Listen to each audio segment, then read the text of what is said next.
Everyone, welcome back to the channel. Here we are at the lovely Notre Dame Hotel here in Jerusalem, which kind of doubles as like a hotel, fancy but very affordable restaurant, and a parish church here in Jerusalem.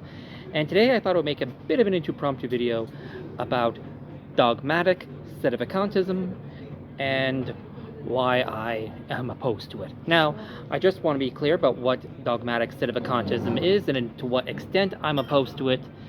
Dogmatic Sedavacintism essentially would say that only Sedavacantists represent the true church. So not only is Sedavacantism the correct theological opinion, the correct way of understanding the crisis in the church, not only that, but anyone who has any other view is illegitimate and invalid. So for example, a dogmatic Sedavacantist would say that the Society of St. Pius X is disobedient.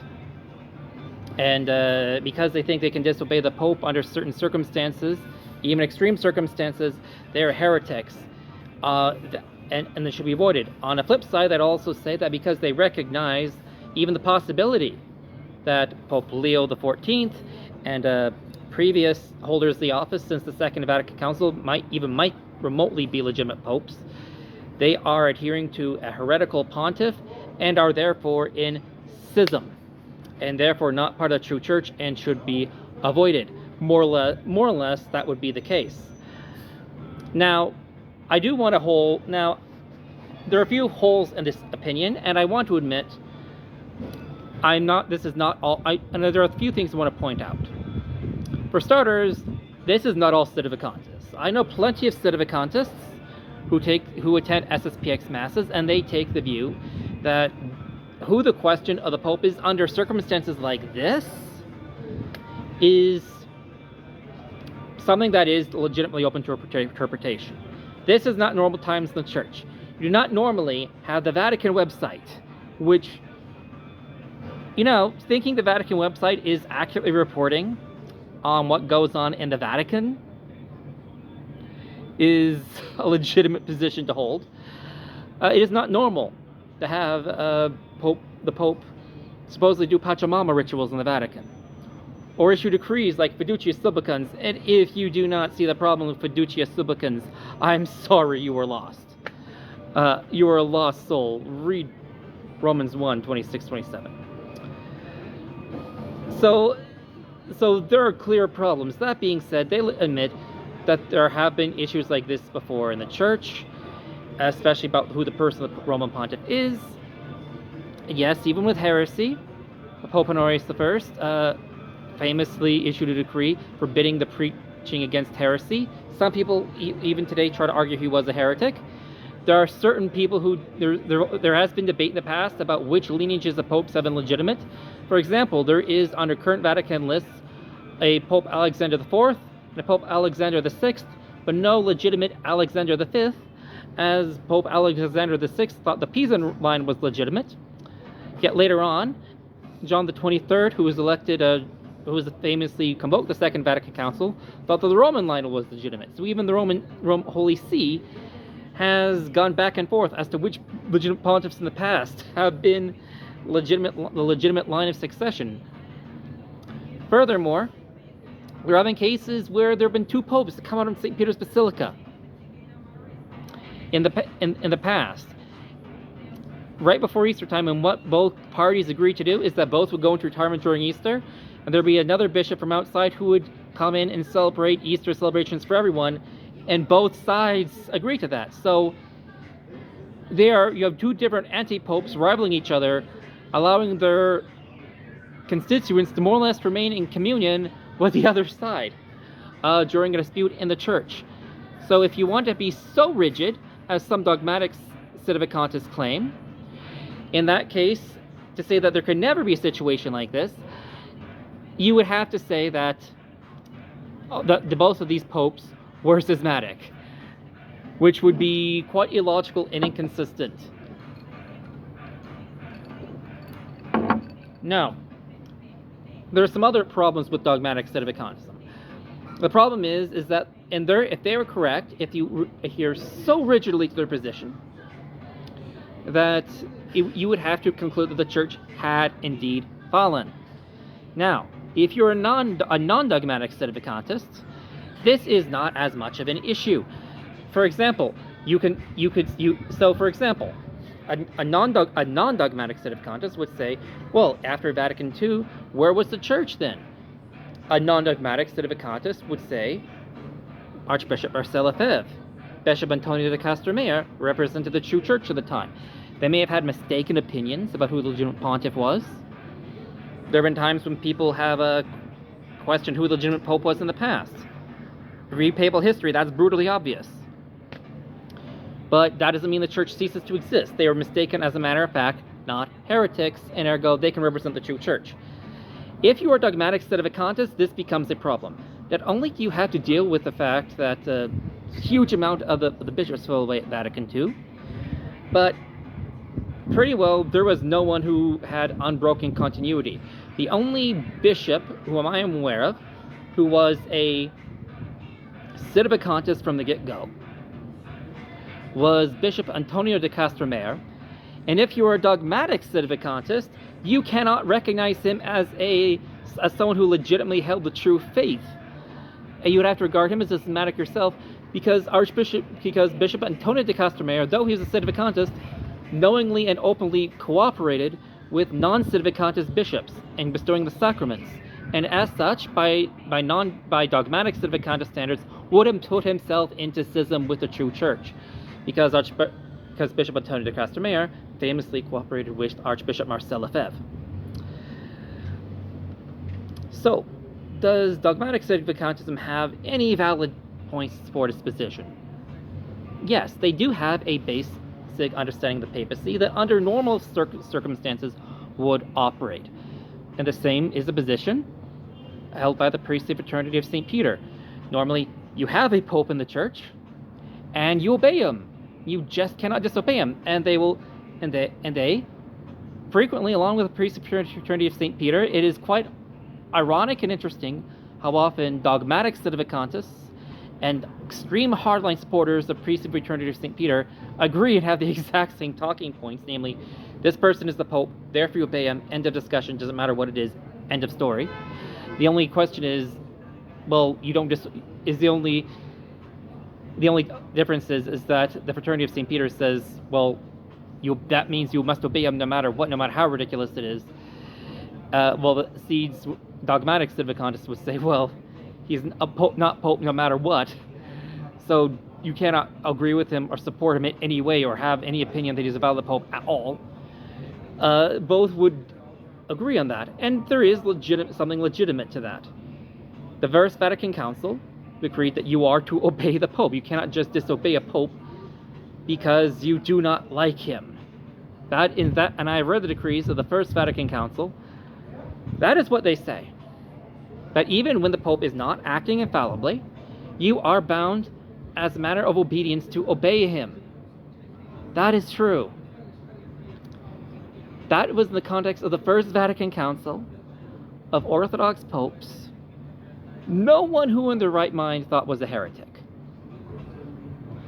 They were not dealing with Pachamama situations. It was a totally different context. The decrees of the First Vatican Council were not dealing with popes who were openly teaching heresy, or enabling heresy, or commanding grossly immoral things to be done. We had in the past in the Catholic Church seen the fruits of what such obedience leads to. The abuse crisis, which famously has rocked the Catholic Church throughout the world, and the desire to cover things up endlessly and defend the people who did this no matter what, because they are the priest, they're bishop, you must obey them no matter what, essentially provides justification for grave abuses in the name of Jesus Christ.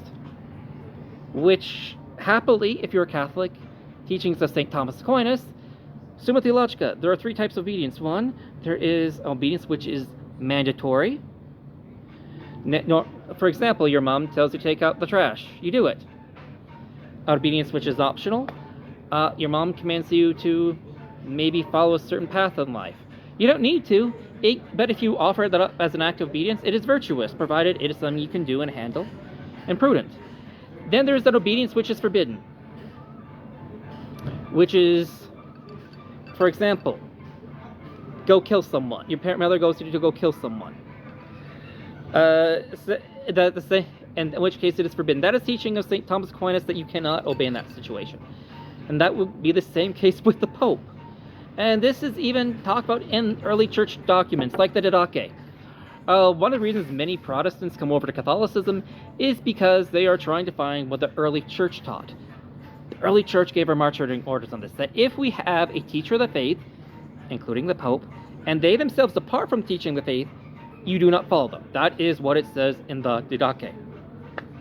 And there are plenty of places in the Church Fathers where this has happened. I always quote St. Maximus Confessor, who basically recognized Honorius I, Pope-splained him, but openly disobeyed his orders and preached against the Monothelite heresy, even though Honorius thought otherwise. And he obeyed it, and he was canonized for it.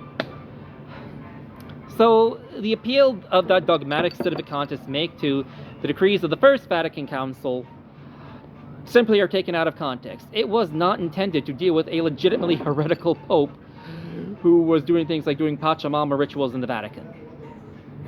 It is not to be applied. It is supposed to be applied for normal situations in the Church, and as a check that, just because the Pope hasn't invoked infallibility, and because you do not like what he's saying, doesn't mean you can or should disobey him. That it takes a great deal. It has to do with heresy or gross immorality, such as St. Thomas Aquinas and the Didache talked about. It's a situation where when disobeying, you have to essentially disobey the Pope in order to obey God. So, and that's the one situation. It's different, just as there's a difference from a child who disobeys his mom, who's told him to assassinate his younger sibling.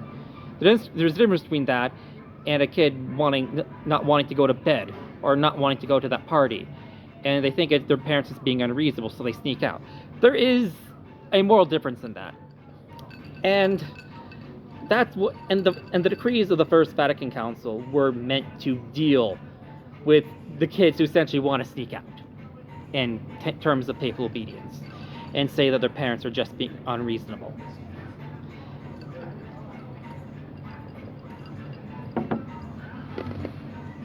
So, dogmatic Sedavacantists, do I think they're my fellow Catholics, brothers in Christ, even though I oppose dogmatic Sedavacantism? Yes. They do have a correct understanding of what you should normally do with the papacy. You normally should obey, even if you don't like it, even if you completely disagree, under most circumstances. They are correct in that regard, and that normally you do need to recognize the legitimate successor of St. Peter, as well as reject illegitimate successors of St. Peter, under normal circumstances, to be part of the Big C Catholic Church. While they failed to, and they correctly quote the decrees of the First Vatican Council, in that when it says that you cannot just disobey a pope. The Pope does get to has a certain authority over the liturgy that you do not like. The problem is they ignore the fact that there are plenty of other contrary opinions in the history of the Church. That is something that there is plenty of precedent for other views, and saints being canonized because they held those other views. This is a common problem across all groups of trads. Fraternity of St. Peter, SSPX, Sedavacantists. Fact of the matter is, there were plenty of saints. I could make a video for each of these. In fact, I will make a video for each of these positions, citing their strong points, saying here that they are operating within what is theologically possible from a traditionalist Catholic standpoint. That's a fact. That is a statement of historical fact. You can cite the First Vatican Council to support dogmatic Sedavacantism or hardline Fraternity of St. Peter position, but you can also cite the Lateran councils for more open-minded Sedavacantism. You can cite other church councils for supporting the SSPX position as well. All of these are possible. So anyway, no, dogmatic Sedavacantism is not correct. Is it heresy? No. But to anyone who has scruples about the dogmatic Sedavacintism, not my cup of tea. It's not the correct position, but because it's not the correct position, simply if for no other reason that it would, in order for it to be consistent, you essentially would have to be a de facto Mormon. The church would have, even albeit for a very short time, would have essentially disappeared from its hierarchy completely, which contradicts previous catechisms. I used to because the dogmatic Sedavacintism was the only Sedavacintism, think that Sedavacintism was heretical. In my view now, I'm more open-minded, realizing that there are other positions, other ways of approaching it from church history, the church fathers, and now, as a result, I'm more of a SSPX hardline, maybe leading towards being very seed-friendly, but I'm a very broad pan-trad, if that makes any sense. Yes, priests and societies need to take official positions, but let's not confuse official positions of a priestly fraternity with the big C Catholic faith. Anyway, God bless. Have a great day. If you ever get a chance in real life, go to a CMRI, SSPX, SSPV chapel. Yeah, even a conservative, an Orthodox, validly ordained diocesan priest or an Eastern Rite priest who holds the true faith. Check them out. God bless. Have a great day, and love your neighbor. God bless.